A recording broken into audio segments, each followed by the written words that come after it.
Olha só o que chegou aqui para mim, meus amigos e minhas amigas, o Dragão Nader, de como treinar o seu dragão 2. Esse aqui é feito pelo McDonald's de 2014, um brinquedo muito legal.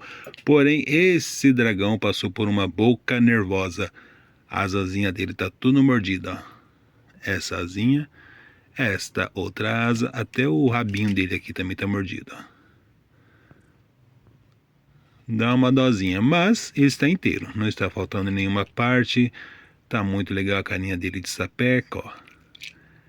Aqui a asa dele também tá um pouquinho lerda, que aqui na verdade você tinha que apertar a perninha, a asa levanta, só que para voltar ela tá voltando bem devagarzinho.